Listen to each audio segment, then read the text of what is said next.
What's going on, everyone? It's Fuzzy. Welcome back to yet another MLB recap. Thank you all so much for stopping by. If this is your first time on the channel, do not be afraid to hit that subscribe button because we do this every single day. And also, if you want to be like Foolish Baseball, use code Fuzzy on SeatGeek to save yourself 20 bucks off any sporting events that you're going to anytime soon. Tyler O'Neill and Cole Tucker, they stole the shows yesterday. The AL wildcard race is still insane. And Bryce Harper and Matt Olson both made a little bit of history yesterday. Let's go ahead and talk about the lone walk-off victory from yesterday's games. Welcome to the Tyler O'Neill experience. He has a home run to right field, so an Oppo Taco. Then he pulls a home run to left field, and we're going to talk about him more in just a second because I have to talk about Dakota Hudson. This kid threw 5 shutout innings with 4 strikeouts. Now, unfortunately, the bullpen for the Cardinals, they immediately give the lead away after Dakota is taken out the game, but O'Neill, he gets his 3rd hit of the game. He then steals a base and scores on a Lars Nootbaar base hit, and Goldie, he hits a home run, never mind. Rafael Ortega, he steals it back, but let's talk about Tyler O'Neill again, shall we? He shows off the cannon over in left field, and then you can't rob this one as the St. Louis Cardinals are officially 20 games above 500, and Tyler O'Neill, along with Paul Goldschmidt, they are both going to get a ton of MVP votes. Of course, they're not going to win, but you have to tip your cap. They have been monsters in the second half. So in that game, Tyler O'Neill had 2 home runs, a stolen base, and an outfield assist. I mean, that's some of the best that you can get from a positional player. The Pirates faced off against the Reds, and Cole Tucker, he laid it all on the line in the 3rd inning, and then again in the 7th inning, he completes the double play. He tosses it over to first base, and then the cherry on top, he hits a grand slam. So he has 2 web gems, he has a grand slam, and then also he is dating Vanessa Hudgens. I'm not sure if you guys knew that, so it's just not fair. Now, if we were all 6'3" with long, beautiful, curly hair, I'm sure that we could also hit grand slams and date people like Emma Watson. I don't know. That's my celebrity crush. Anyways, let's go ahead and move on over to the A's game as well as the Phillies game where Matt Olson and Bryce Harper, they were doing some crazy things. Let's talk about the A's real quick because Josh Harrison had a little RBI single right before Chad Pinder. He's able to muscle this one out, and Matt Olson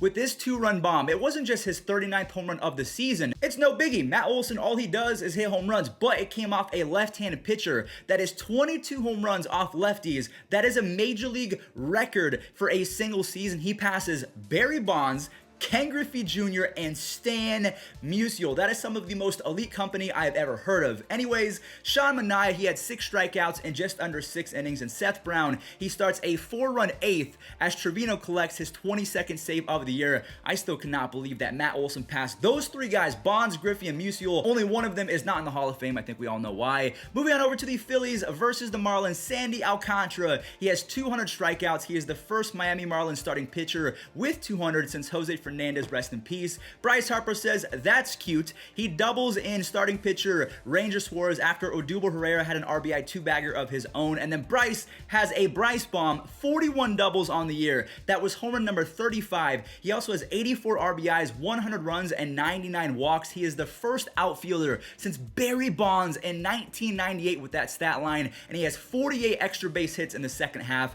Ranger Suarez, I gotta say GG's to this guy. 7 shutout innings as a relief pitcher before he transitioned into a starter. He had a 1.12 ERA, and as a starter, he has a 1.51 ERA, so shout out to him. And Matt Vierling has a home run to end the game. Moving on over to the AL wildcard race, we have the Jays facing off against the Orioles, and Toronto, they have to sweep these last 3 games against the putrid Baltimore Orioles, and Danny Jansen, so inspirational, man. A 2-run nuke. He starts off the game, and Corey Dickerson, I almost said Alex Dickerson, I don't know why, he has another home run. Jansen grabs another RBI in the 6th inning, and Biggio knocks in Jansen and uses his speed to score from second base on an infield single. That is not easy to do. Steven Matz, he diced up the Orioles on the bump. He goes 7 innings with 5 strikeouts. Now, Adam Simber does implode. He tends to do this a lot. He's just been really good for the Jays, so the fans of Toronto haven't been able to see it, but he implodes, and Jordan Romano luckily dialed it up, and he got the save as the Jays win 6-4. So let's talk about the other team that is really neck and neck with Toronto, the Mariners. They were facing off against the Angels, and Jared Kelenic, stay hot kid. He has 7 home runs and 19 RBIs to go along with an 860 OPS in the month of September. I could cry because he's one of my favorite prospects. Now, speaking of favorite prospects,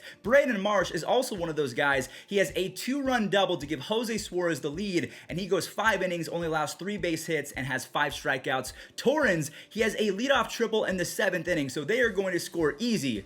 Wait. Oh, wait. Oh my God. 3 strikeouts as the Mariners fall 2-1. The worst loss that you can possibly imagine. The worst timing because the Red Sox, they get the W yesterday against the Nationals. Andrew Stevenson, he was coming up with the bases loaded, and he can run really fast. But Kike Hernandez, he comes up clutch with the defense. Josh Rogers versus E-Rob is pretty good. They were both on top of their games, each going 5 shutout innings. But Hunter Renfroe has a 3-run moon bomb. He now has 18 home runs and 50 RBIs in the second half. And Bobby Dahlbeck has 15 home runs and 42 RBIs to go along with the 960 OPS in the second half. He has been one of the best hitters in all of baseball the last 2 or 3 months. JD Martinez shows off the cannon in the 7th. The Nationals, they do score a few more on some solo shots, but Robles, even though he walks 2 in the 9th inning, he seals the deal as, like I mentioned, the Boston Red Sox win 4-2. Now, the Rays versus the Yankees, this was a nail-biter. Nelson Cruz, he starts off the game by leaving the yard. Giancarlo Stanton delivers and goes the other way for an RBI single, but then Kevin Kiermaier, he puts the Rays back up on top in the 2nd inning, and both staffs held each other scoreless, well, until the 9th inning when Wander Franco hit a 100-mile-per-hour fastball at his shoelaces up the middle. He collects 2 RBIs. The Yankees try their best to make a comeback. Joey Gallo bunts to the left side for an RBI. Brett Gardner makes it a 1-run game, but the Tampa Bay Rays get their 99th win of the season. And I just want to ask you guys, in the American League, are the Rays the team to beat, or do you think it's going to be a dark horse team like the Yankees, the Red Sox, the Mariners? Who's it going to be? I mean, if I'm the Yankees or the Blue Jays or the Mariners or the Rays, the team that I'm most terrified of, the Astros. So if we take a look at the wild card standings, we have New York and Boston in 1st and 2nd place. The Mariners are tied with the Toronto Blue Jays at 1 game back. What more could you ask for in a wild card race? I mean, that is the literal definition of wild. Let's talk about the NL West team. Let's talk about the 2 best teams in all of Major League Baseball, the Giants and the Dodgers. Let's talk about San Francisco first. They faced off against the Padres, and Darren Ruff, over his last 156 games, he has a combined 21 home runs, a 382 on base percentage, which is elite, and a 144 OPS plus. That is wizardry from a guy that no one talks about, Darren Ruff. Remember that name. Mike Yastrzemski, he makes it 2-0 on a single, and Anthony Desclafani goes 5 brilliant innings, doesn't allow a single run, and has 0 walks. Tatis, he got a little greedy, or maybe the third base coach did in the 6th inning. He was tagged out for the final out, and San Francisco, they win easy. They now have 106 wins on the season, which ties a San Francisco franchise record. So if the Dodgers lose any of the next games, San Francisco would clinch 1st place in that division. Now, the Dodgers, of course, they're facing the tougher team. I do think that the Brewers are light years ahead of the Padres, and they had a tough game yesterday. Trey Turner, he hit his 26th home run of the season, and Milwaukee, they answered back by torching poor Clayton Kershaw. This is what Milwaukee can do. They can give up a run, but then they can answer back for 4 or 5 and then shut you down over the next 6 or 7 innings with their beastly starting rotation and their bullpen guys. But Trey Turner doesn't seem to care about anything that I just said. He hits a grand slam for his 27th home run. He ties up the ball game. He has a 144 OPS plus and a 6.3 WAR.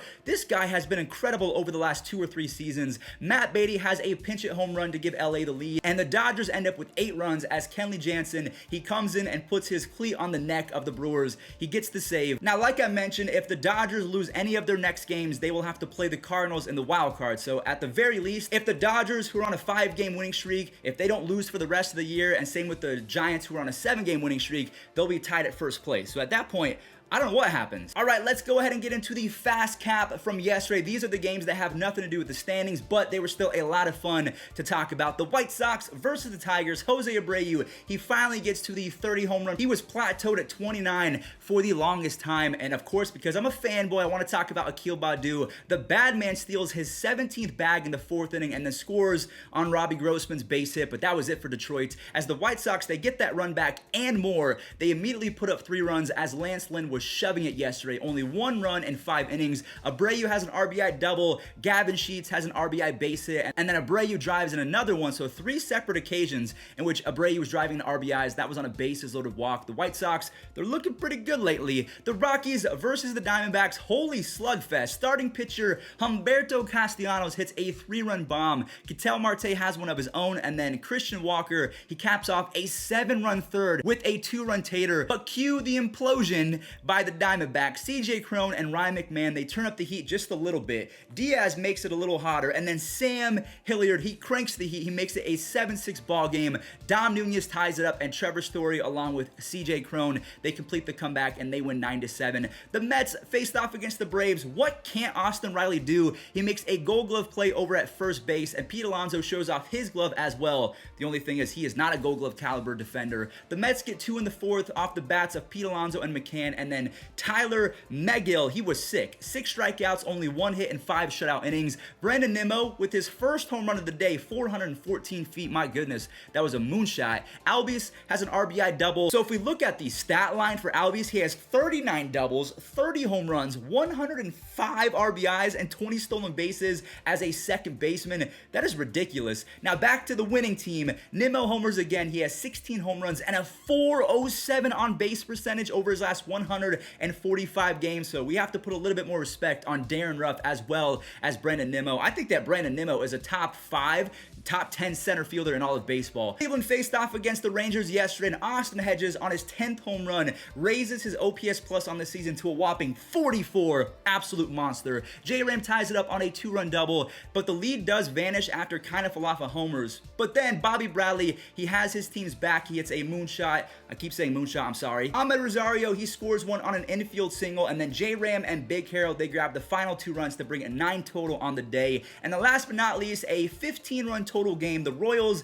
versus the Twins. Kansas City goes up 2-0 early, and look at Max Kepler flying with a full extension dive. I really love his game. I really hope that he goes to a winning team in 2021, or that the Twins are just better next year. Dozier continues to look better and better. Mondesi, he adds to it on an RBI double, and same with Benny Biceps on a 2-run double. Dozier, he hits one 422 feet in the 5th inning as Cam Gallagher singles in Mondesi, and the Royals, they end up with 11 runs. All right, everyone, well, that does it for today's MLB recap. Thank you all so much for watching. If you made it until the end, I just want to say thank you. I really appreciate it. Stay safe out there and enjoy this day in MLB history. Also, I hope you like the spooky setup.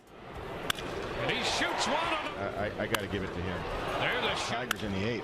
Hey, there's a drive into right. 2. And there's a line drive and a base hit into right. Kepler's going to score, and B.J. Upton has hit for the cycle.